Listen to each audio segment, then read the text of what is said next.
The broadcast is now starting. All attendees are in listen-only mode. Welcome everyone to Useful Social Media's webinar on embedding and integrating social media across your company. Over the next 50 minutes we'll be discussing how you become a truly social business, breaking down internal silos to heighten collaboration, enhance internal communication, and achieve a truly holistic internal and external approach. My name is Jack Edgar and I'll be hosting today's webinar. And the webinar forms part of the agenda for this year's Corporate Social Media Summit, taking place in New York on June the 16th and 17th. ESPN and Intuit will be there speaking alongside 30 senior executives from the world's most social brands. And they'll be addressing this year's biggest topics in the social space, from impact measurement and social ROI, unlocking the power of social data, maximizing engagement, and generating a truly meaningful customer relationship. And now, before we get started with the discussion, I just want to remind you that we are indeed recording this webinar, so everyone will receive the audio recordings as well as some findings next week. The webinar is also very much interactive, so we will have several polls taking place throughout the discussion, so please do vote and get involved. I also urge you to type in your own questions so we can ensure the debate and insight is as relevant as possible to you, and I'll aim to get through as many of these throughout the webinar as possible. We'll also be using the hashtag CSMNY, which you can see at the bottom right-hand side of your slide. So any additional thoughts and general feelings, please feel free just to tweet away. Now, we have two fantastic speakers lined up for you today. Firstly, Katie Richmond, who's the Director of Social Media Strategy and Social Products at X Games and ESPNW, as well as Richard Marjatek, who is the Director of Social Media over at Intuit. It would be great to kickstart the webinar with our first poll. You can only select one answer, and I'll give you around 15 seconds to do so. So we'll just start off with a very simple yes or no answer. Do you feel that social media is fully integrated or embedded across your company? As I say, you can only select one answer. Do you feel that social media is fully integrated or embedded across your company? Just give you another 5 seconds to do so for anyone who has voted.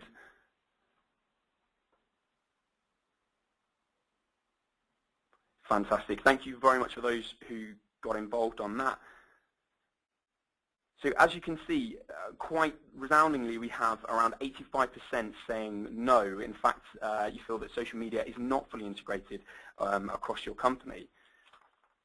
Now, before we delve into how you might go about amending this, Richard, it would be great for you to outline really what embedding social media across the company means to you, and ultimately why a company should be looking to achieve this. So the concept of social impacting company business is required before you even think about being able to get it embedded in the company, but any initial looks at social's impact will show that every element of the company is going to have social opportunities. The ability to have it embedded in the company means that you won't be working in a silo, you won't be working in a fractured environment, and you will all be pulling in the same direction. Because social affects so many different parts of the company, it's vital that you figure out a way of structuring social in an organization to maximize the effect. And that only can happen if you understand, if the business understands specifically what social is doing for different parts of the company. Moving forward with social without a cohesive strategy embedded in the company ends up losing a tremendous amount of opportunities. Fantastic. And Katie, on your side, firstly, looking back at those results, with 85% saying no, that social is not fully integrated, firstly, does this surprise you? And then also the same question, in terms of your end, really, what do you see as fully embedding social across your company, as well as the motivation behind doing so? Sure. Well, hi, everybody. It does not surprise me at all. And I mean, I'll be honest, we're not fully embedded. We don't have social media fully integrated whatsoever. It's a constant thing we aspire to do, I think. So to start off, I mean, I would say that to me what that means is working cohesively as a team across all of ESPN. And I mean, it's not exclusive just to social media. we look at that, doing the same thing with all kinds of resources as a company. So, for example, our production unit, when we put something on television, if we have resources out against building a graphics package and we're not sharing those resources with our digital media teams, that's wasted resources. And I would say the same goes for social media. What's unique about social, from my perspective, as I've watched things grow here, is I think probably most of the people on the phone understand. A lot of us got involved with this and have seen it grow in the businesses based on where people understood it first and based on where people were passionate first. So it wasn't built top-down in an organized way always. And we saw the same thing here at ESPN. I think there were places where across the organization where there were really strong social media presences that maybe were Little League World Series, and we hadn't, this is years ago, of course, but maybe we hadn't built out our college football plan yet.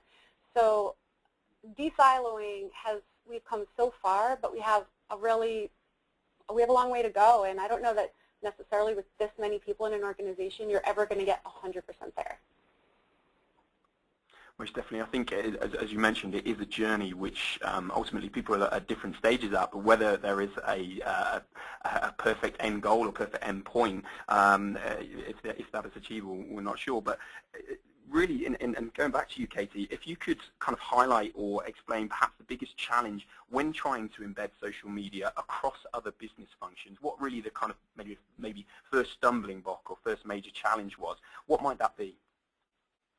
Way back when, I think the challenges were around convincing people of the value. And I know that we've had lots of conversations about some of these things and come so far.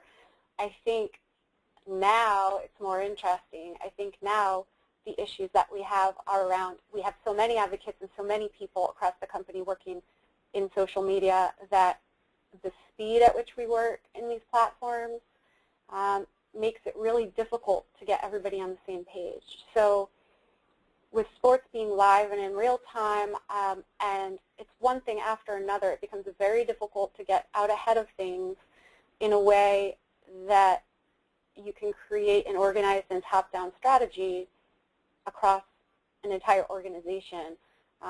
Yet you can't have everything controlled by, say, one small group because we don't have the resources. We need an entire team of people to pull off what we do. And we're best in doing that. So that's sort of the balance. I think that's the challenge today. And over to you, Richard, with regards to kind of maybe identifying that first or biggest challenge when trying to do exactly that, integrate social into and across different business functions. What might that look like? The biggest challenge early on, like Eddie was saying, was definitely proving the business value. And I think that to a certain degree, there are still pockets in different companies that don't know the value of social. They deprioritize it, or they don't have time for it. So I think there's still an element in many corporations today where proving that social is worth the efforts and the resources is one of the sticking points to embedding. But there's another one, and that goes to how embedding actually occurs. And by that I mean if it's not being pushed from a central source that ensures alignment on strategy, on tone of voice, on measurement, on governance, on processes, if there isn't a central organization that's managing that, the embedding of social in the business does result in silos. It results in people coming up with separate solutions, parts of the company coming up with different solutions to the same element. And one of the big challenges, if it's not done in a coordinated manner, is that, especially when dealing with any kind of relationship engagement outreach program, you have the potential of having multiple touches to customers unbeknownst to each other.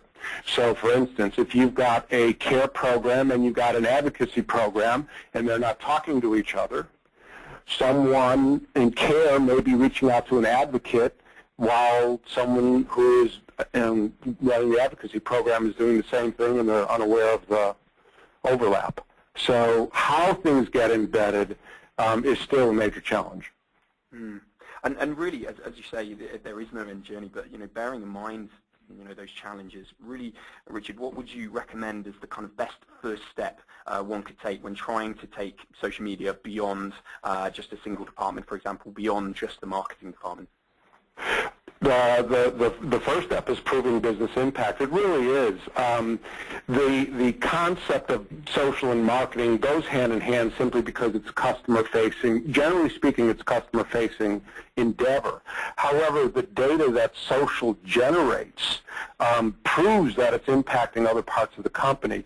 And to a very real degree, that data from listening and processing is what should be driving all of the business decisions and determining the prioritizations of what other parts of the company that should be embedded in, whether it be sales, whether it be customer experience, whether it be product development. Each one of those areas are being impacted, but they're all being impacted from the same source of data. So if the central organization manages all of the social information that is being generated about the company and about the industry, drives insights, then coordinates with those parts back in the company, then we'll all be moving from the same basis. Which definitely, and on your side, Katie, really, in terms of the first step which you have taken, or the first step you would recommend taking in trying to really branch out and ensure that social is integrated beyond more than just the market department, what would you say is that first big step? Richard just hit on exactly what I think is the core of it, which is finding a centralized goal. So we're all looking at, they say numbers never lie. We're all looking at the same data. I think it's very easy sometimes to get really caught up in our perspective in looking at it, but we're looking at the same stuff. So one thing that we've done that's really helped us centralize what we're doing is create benchmarks before the start of a program. So I know this is talking about the industry I work in, but you could probably translate this to no matter what you do. And I'll use, we're just coming out of March Madness, so the women's tournament, for example, we have this social integration that we do. The NCAA is great, and the women's teams are awesome about really letting us, being comfortable with us featuring and highlighting on the air the Instagram and Twitter photos from the players, the teams, and we get photos from other sources too, like the SIDs. So this is year 2 of us doing it. Our teams get really massive. So our digital media team is really big here at ESPN, and often there's a team that works on website integrations, and then our event production team that goes out and shoots these games and events on the road. And then to take it even further, you've got remote crews during the early tournaments that are even smaller, out doing truck production. It becomes really hard to get messages across. So if you've got a social program and you want, and there's 6 games going on a Saturday, and you need to let 6 remote producers know to get something on the air, and you want them to do more than just say, oh, it's another thing I have to get in my show. I think everybody's got to understand why they're doing it or what they're trying to achieve. So after the first year, I think what we learned is set a benchmark. For us it was, we have this social photo gallery on ESPNW.com. So the flow is, you see a photo on the air, you want to see more great social photos, go to ESPNW.com/tourneyphotos, where we've got a whole gallery that's curated off a hashtag, which you see a lot, but that's, it's been really successful. We've gotten millions of views. So one thing is we've shored up everyone against that call to action. And the second was that everybody understood the first year we were going for 1 million page views. Why 1 million? I don't know. The first year you just have to set these benchmarks. So we let that word out far and wide to the TV team, some of whom don't work in page views, barely understand what a page view is. They're used to dealing in ratings. So it seems like a little thing, but that was a really big deal to have the TV team thinking at all about page views.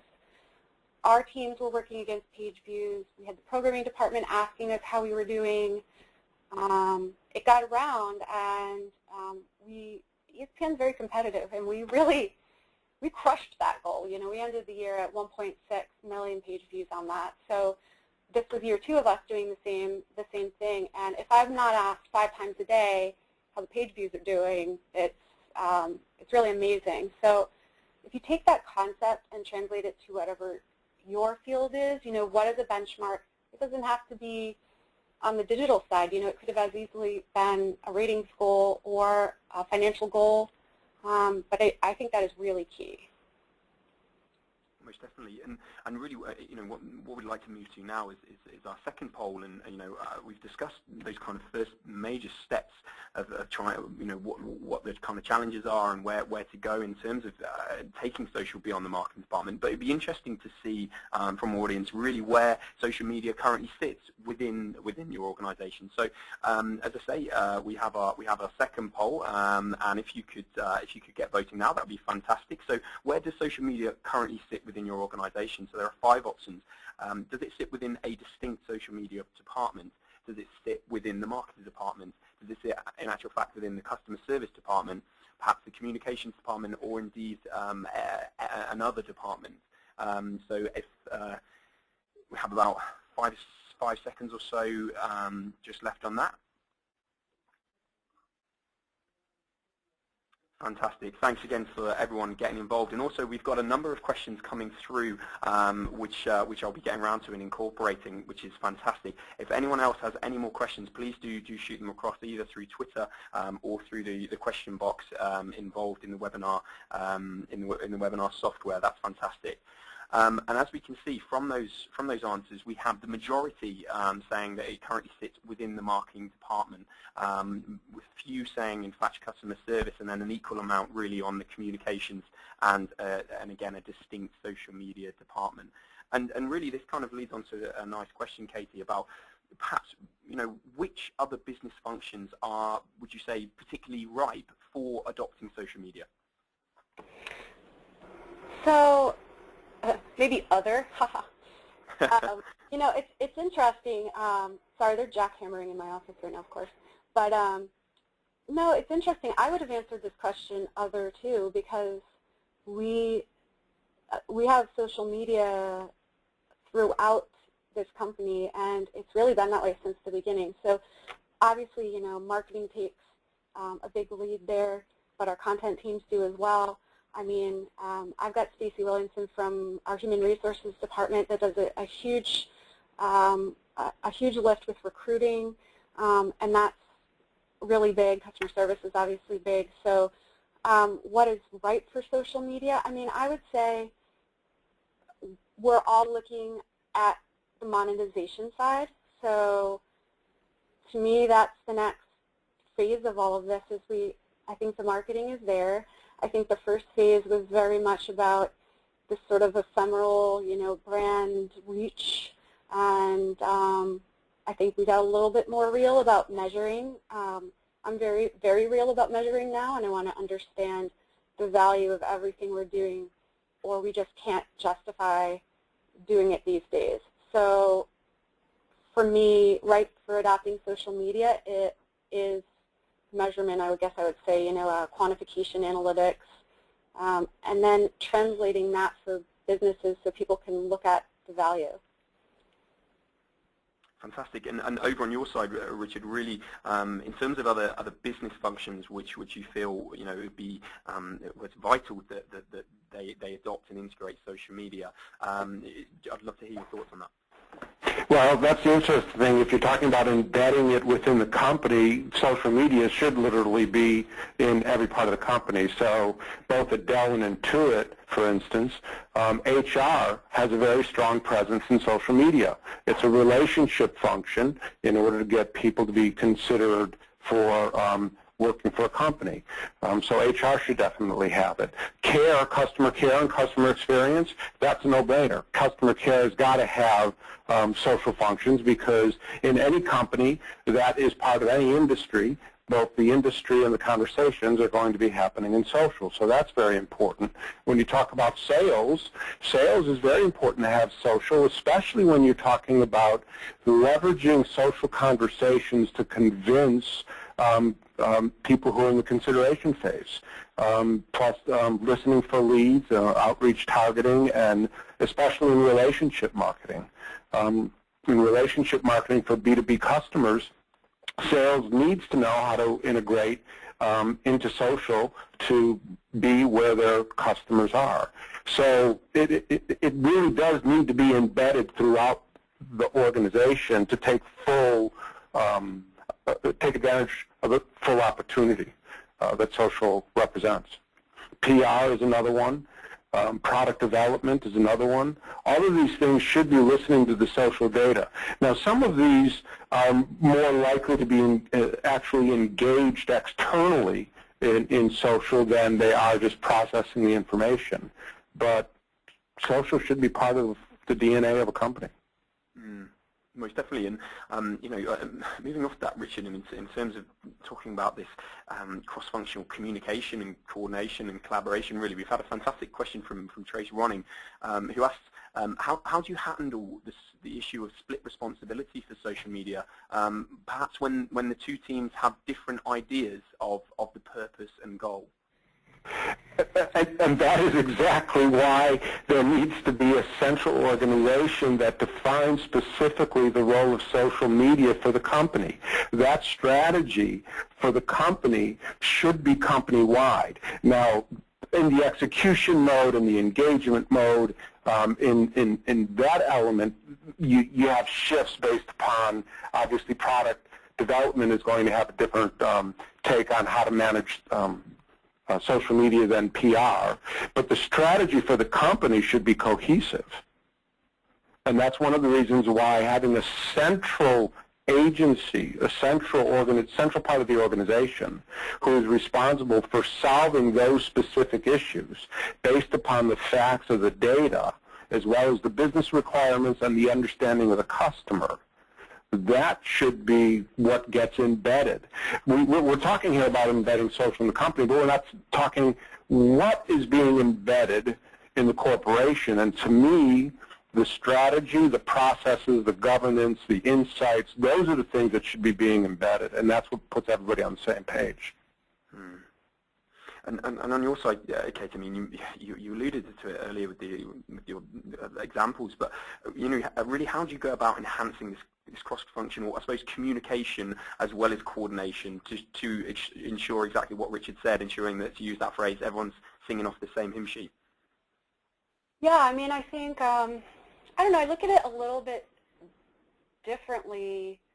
I take it a little bit differently than I think the question's being asked, in that it's sort of like, imagine if somebody asked now, or told everyone at your company that you have to use the telephone the same way. Like, you cannot use the telephone unless you use it the same way, and we all have to do it that way. That would be ridiculous. It's a tool, or your computer. I think there are times when we have content-based strategies, and we all want to use these platforms in sync with each other, and back to the benchmarks and goals, we want to sync those up so we can measure them. But on the other hand, I think there should be some freedom for different groups who are trying to accomplish different things to use what's at their disposal. I mean, to parse out what's social media these days and what's digital media, and what's kind of in our toolkit to use at different times, I don't know how much all of that matters. It's kind of like what's mobile and what's digital. I don't know. It's kind of like just what's the best tool for any given moment to get your job done. It's just sort of like you shouldn't just start using social without knowing what you're trying to achieve. Sitting with the team who's trying to get a job done and figuring out what the end goal is, and then figuring out if social has anything to do with it, if it does, what that is and how it can enhance the end goal. And then I think you could figure out if across the entire company everything needs to be done the same way or not. There are logistics things, like, are we all going to use the same font on our accounts or the same byline or 140 characters, whatever, that kind of stuff. That stuff I think you can set up some sort of governance or central spot that everything goes through. But other than that, first of all, I don't know how much you can anymore even attempt to control that, but I don't know that you want to. And in terms of, one of the key benefits of heightening this cross-functional communication and coordination is heightening perhaps a nimbleness and agility. And, as well as ensuring a unified internal approach, Katie, really what kind of processes or structures do you have in place which allow you to be agile, I suppose, both proactively but also reactively? Sure. Well, I think we try to have a mix of centralized meetings to not to hold people to policies. I mean, put it this way, if you were hired to work here, you're trusted to do your job, and if you're hired to work on social media, you're trusted to do that. And everybody understands what that comes with these days. I think maybe way back when, for anyone working in social, there was concerns, but at this point, the responsibility comes with the territory. Now it's all about providing people, exactly what you said, with the resources that they need to get their jobs done. So for me, I see that as a mix of giving people cross-company opportunities to share resources and best practices, resources being, here are products we're licensing across the company that we can all take advantage of. Here are best practices learned from projects, and we're all going to take an opportunity weekly or biweekly to sit down and hash through that. Even though we're moving super fast, it's worth it. Here are new legal terms. But at the same time, giving everybody the freedom to go. If there's something that's trending, Google Trends-wise, in sports right now, I should not have to go through a huge chain of command to do my job. And I think that permission needs to be granted down to the level of the people that are actually hitting the post buttons. And yeah, then we can go back and look at what went well, what didn't, and best practices and all of that. But we need to offer people some freedom and control to get it done.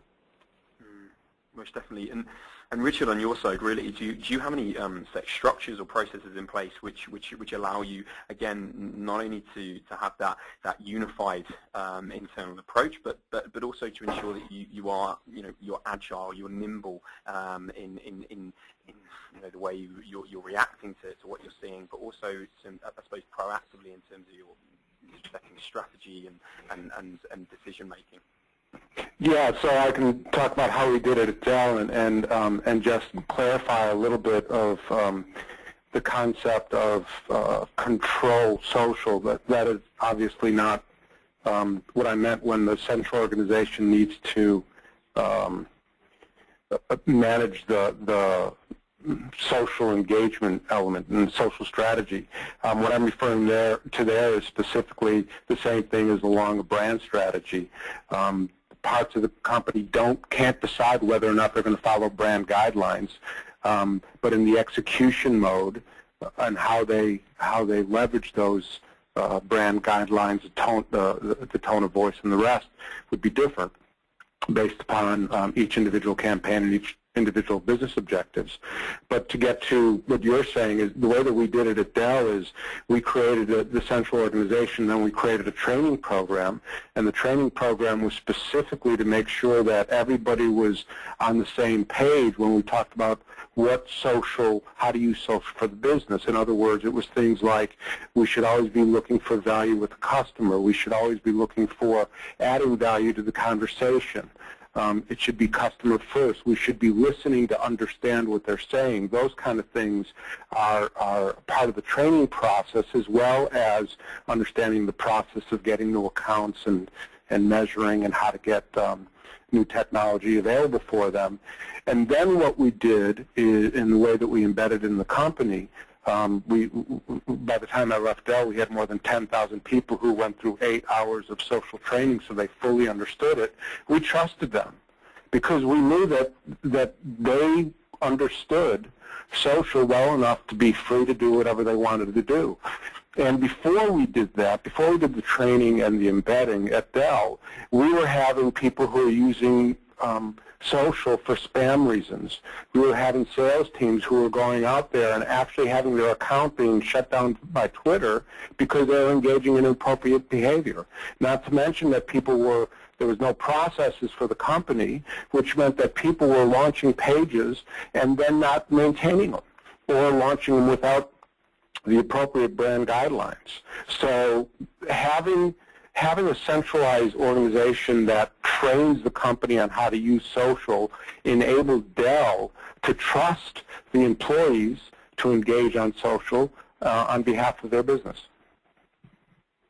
Fantastic, and thank you very much for that, Richard. That's well, yeah, incredibly insightful, and really a lot of the questions coming through both through Twitter but also through the question box as well is really looking at the impact measurement side, and really that's where we're going to turn now to with our next poll, and really one of the questions that we want to ask and kind of gauge of the audience is, you know, does your company have a consistent system of measuring the impact of your social campaigns across multiple departments? I mean, Katie touched upon it before in terms of getting everyone on the same page with regards to really what the aim is there and what the measurements of success are. To what extent do you feel that your company has a consistent system of measuring and measuring that impact and that value of social? As you see, there's just a yes and a no answer. And we've got a few more seconds just to get those final few answers in. Once again, please do keep your questions coming through, both on Twitter and the question box. We will have time at the end to go through those that we've missed as well, so that's fantastic. And in terms of the answers there, primarily we're seeing, once again, the vast majority of people saying no, around 84% saying that there isn't that consistent system of impact measurement. And before we kind of go into a little bit more detail about perhaps the exact metrics and KPIs that both our speakers use, Katie, can you give any examples of really how you've integrated social media into your broader marketing strategy or business strategy, and then the impact this has had? Yeah, sure. I can speak from my specific perspective on the businesses I've been focusing on most recently, because I think it's sort of the most interesting to get specific. But for example, I'll talk about ESPNW. So ESPNW is a relatively new business with ESPN, and it's for women who love sports, so whether they play or whether they're fans. And a lot of these women still consume ESPN on a regular basis, but it's another environment driven by features and just more geared and tailored to the design sensibility, say, of a female versus the black and the red and the sort of like very heavy look and feel of ESPN.com. So in any case, we've launched as purely digital, and it's sort of a startup right now, and it's been very much about social voice. And a lot of the traffic to the site has been driven by one of two things. It's been either driven by ESPN.com and traffic that comes in that way, or it's been driven by social media and people coming in straight through our features or our articles.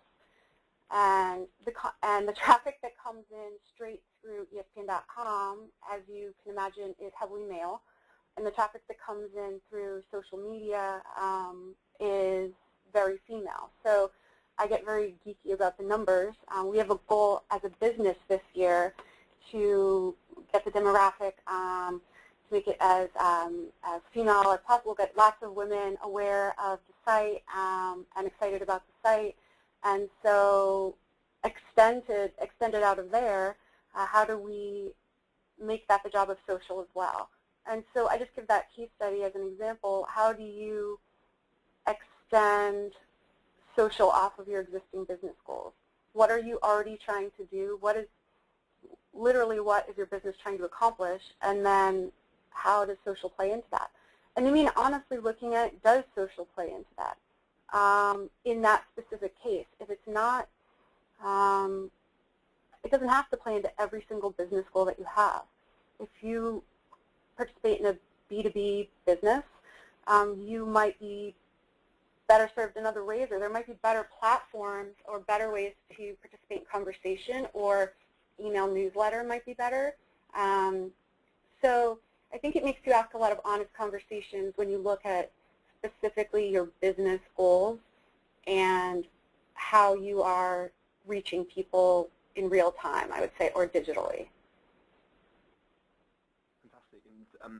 And on your side, Richard, I mean, do you have any examples or a case study of how you have integrated social into the broader marketing or business strategy? And again, the impact that this had, and how you're able to kind of clearly define and see the impact that it had.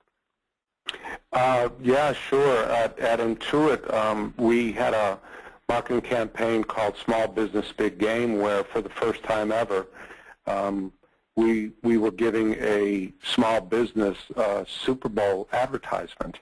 It was a completely social campaign, and the idea there was insight that we got from social and from customers, that there were challenges for small businesses around exposure and the awareness that small businesses really move the economy for the entire country. So we thought we would shine a light on the small businesses, and we created a contest that allowed small businesses to tell their story and get their story spread through social. And then we had the whole world vote on who deserved an actual Super Bowl ad. The campaign was incredibly successful. We ended up with more than 13 billion, nearly 13 billion, 12.9 billion earned impressions across both PR and social. We had more than 3,000 videos that were uploaded, nearly 15,000 entries into the contest. We were getting more than 1,600 social mentions per day over the course of the campaign, which ran from June through the Super Bowl itself, and it pushed more than 3 million website visitors because of all of the conversations that it generated. This was an incredibly successful program of marketing and social. Fantastic. And moving back to you, Katie, really, you touched upon it earlier with the example that you gave, but how really do you go about measuring the impact of your social media strategy? It'd be fantastic. A lot of people are asking, want to know what kind of metrics and KPIs that you use. And again, linking back to our poll question, how do you ensure that these are consistent across the company in different business functions? Okay, so I don't want to be evasive about all this stuff, but I used to ask the same, not used to, and like I have it all figured out or anything, but I was totally buried under this question for a while, and what I've come to personally is this. I have to get specific, and there is no one answer to this question. It has to do with the year and the project you're working on and the business you're working on. So I also work on X Games, and that business has different goals business-wise for creatively, financially than ESPNW does, than Sports Nation would have, than SportsCenter would have. We would not want to standardize the metrics we look at across all of those businesses when it comes to social media, because we wouldn't be measuring success would look different. You wouldn't standardize your financial goals, you wouldn't standardize your other business goals. So I think social should be the same thing. You shouldn't look to achieve the same thing. So, for example, back to ESPNW, and if we really want to reach as many women as possible and get the word out specifically to women, you can connect those dots and say, we want to get women to ESPNW as many as possible. So that really helps you narrow down where you're going to talk in the social sphere, what kind of content you're going to use. We all know most of the social demographics, and most of the sites are heavily female. with the exception of LinkedIn. Okay, so that helps you figure out where to talk. I think if you're a business, say, where you are trying to get people to step into an actual storefront, you might want to use different social media platforms than Pinterest, for example. I rerouted a lot of our focus for ESPNW this past year to focus more heavily on Pinterest, and we're making a much more strategic play that way, because if we have the goal of getting as many women who love sports to ESPNW.com, it's that simple. Pinterest is the best way to do that. You know, Pinterest is a proven way that reaches women and can drive traffic. So when you get it down to what the business goal is and align that with social, I think the platform rises right to the top, and then you can measure success just right through the analytics of those sites. So I can look at Facebook Insights and see how many people are actually clicking on those links. And then what we do is I tag my links with, I use Bitly to tag my links, or I'll use Omniture, or whatever you're using, you know, your Google, whatever you're using to track your site analytics, and you can see where your traffic came in through, and if you were successful in, if you're actually moving the needle with what you're doing. Exactly. And really, moving over to you, Richard, you know, what metrics and KPIs do you use to measure the impact of social? But also, you know, linking to what was mentioned before, and Katie, you mentioned it there as well in your answer. You know, should those KPIs actually be consistent across the different departments? You know, given that the needs and the goals of different departments are indeed different. I think Katie is spot on when she says that different campaigns have different success metrics and different KPIs. So, for instance, the Small Business Big Game at Intuit was optimized specifically to drive impressions. So it was very successful along those lines, reaching nearly 13 billion impressions.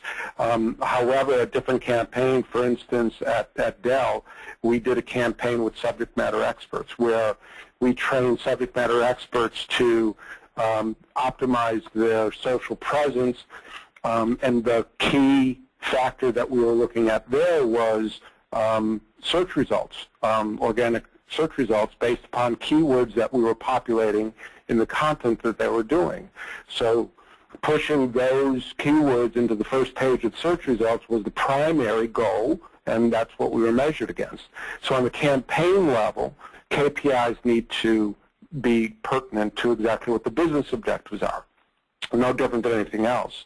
However, on a more macro level, I think there are things that are standard across the company. So let me give you one Dell case study and one Intuit. At Dell, we created something called Social Net Advocacy, and this is basically a real-time NPS score. Based upon social conversations. And now all of that data was looking at the exact same measurement of sentiment. We used the same algorithm overlaid on natural language processing of all of the conversations across all the social media outlets in order to gain insights into what the actual sentiment was about our products, about our components, about our service, about our competitors. That was standardized across the company. So no matter where you are in the company, you're looking at you're speaking the same language about that data. And when you look at the Social Net Advocacy score, everybody in the company was looking at the exact same score. And here at Intuit, we've developed something called the Social Media Health Index. Now, the Health Index is a specific aggregation and an algorithm that connects the mass, the quality and quantity of the mass in social, and the speed and direction of the velocity of social happening about Intuit. And we have an aggregate number that says this is the health of us in social. And then when we do a dive into the business units, we're using the exact same measurements to determine whether or not our our business unit is actually having a healthy presence in social and which direction that's going in. So on a macro level, when you're measuring social, yes, everybody needs to be speaking the same level. I'll give you, for instance, on sentiment. If you're using 4 or 5 different sentiment tools at the company, you're not going to be speaking the same language, and you've got to be able to figure out how to normalize that. So a single sentiment tool will allow you to do that. But on the individual campaign level where you are aligning the business objectives, they need to be adapted specifically to what the business objectives are. Most definitely. And as we move towards the kind of the end of 2014 and looking at early 2015, Richard, do you see any major changes on the horizons? And if so, what are those changes, regarding the internal organization of social media, where it will sit within the organization and the way in which it will be structured? I think every company is going to continue to be a challenge with that, but I think the maturation of social as an actual business tool and the recognition that social is really a subset of traditional business operations. I think that is how embedding social in the company is actually going to happen. The point that we got to at Dell a couple of years ago was the realization that we no longer needed to talk about social as a separate endeavor, but as a subset of traditional business operations. And I think that as companies mature, they'll recognize that social as a separate conversation from business objectives is a dead end.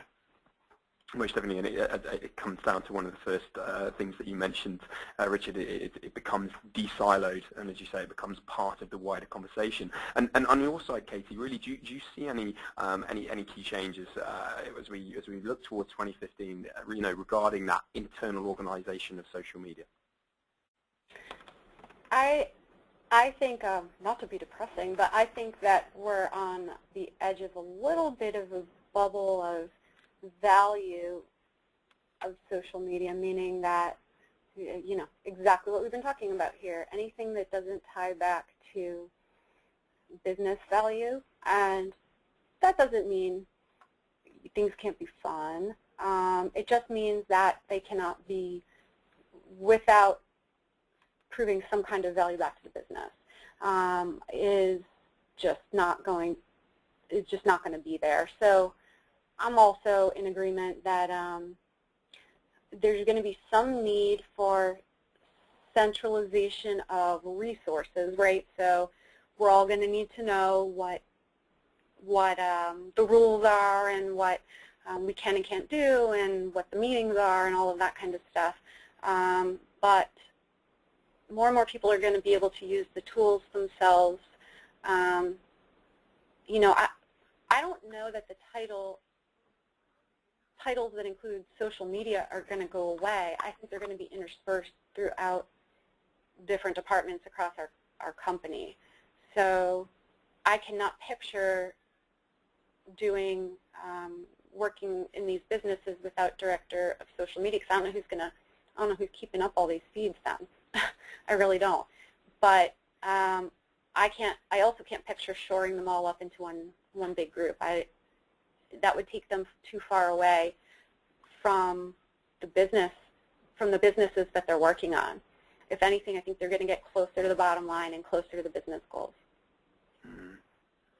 And just a final question, actually, coming through the question box. I mean, going back to you, Richard. Really, do you feel that the technologies, or are technologies evolving to cater to these social media integration needs? And if they're not, really, what are the ways forward?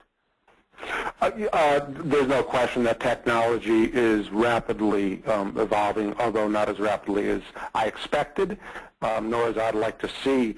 But we've got a lot of different companies out there that are trying to solve for an end-to-end management of social, from the development to the publishing to the listening to the measuring, not only owned and earned, but also back on the .com site. You've got companies like Salesforce and Adobe and Oracle and Sprinklr all seeing what they could do to manage that information from end to end. And varying degrees of success, I think we still have a ways to go before we have a cohesive methodology, technology, to allow us to get all of the information that we need in truly managed social. But technology continues to be trying to solve that particular riddle. With all the people focusing on it, my guess is that we'll continue to see some rapid development in this area. Mm. Another great and very insightful answer, Richard. Thank you very much. And really, what has been nice about today's discussion is the differing answers and perspectives from both our speakers, as well as the interaction and questions coming through from our listeners. Unfortunately, given the time, we've now come to the end of today's webinar. Apologies if I was unable to get round to your question. As I mentioned, we've had some fantastic engagement and interaction with today's discussions, with numerous questions flying in. So thank you again to our audience for that. And of course, I'd also like to say a huge thank you to our speakers for today, both Katie and Richard, for their fantastic insight and contributions. The discussion has been hugely valuable, but also thoroughly enjoyable. So thank you again both for that. And before everyone leaves, just to get their first or indeed last coffee of the day, depending on where you are, we will be sending out the recording of this webinar next week. So there's no need to worry if you missed any parts of today's discussion. What's more, if you'd like to hear more from Katie and Richard, as mentioned at the start, they will indeed be speaking alongside 30 other leading senior executives in the social space at the Corporate Social Media Summit in New York on the 16th and 17th of June. As you can see, all the relevant links are displayed at the bottom of your screen. And you can see the full speaker lineup, as well as the crucial social media debates being discussed and answered by downloading the summit brochure again, or the relevant links you can find at our website. But thank you overall, really, for joining us, and a huge another thank you to our speakers. And depending on where you are, have a great morning, a great lunch, or a great evening. Thanks very much.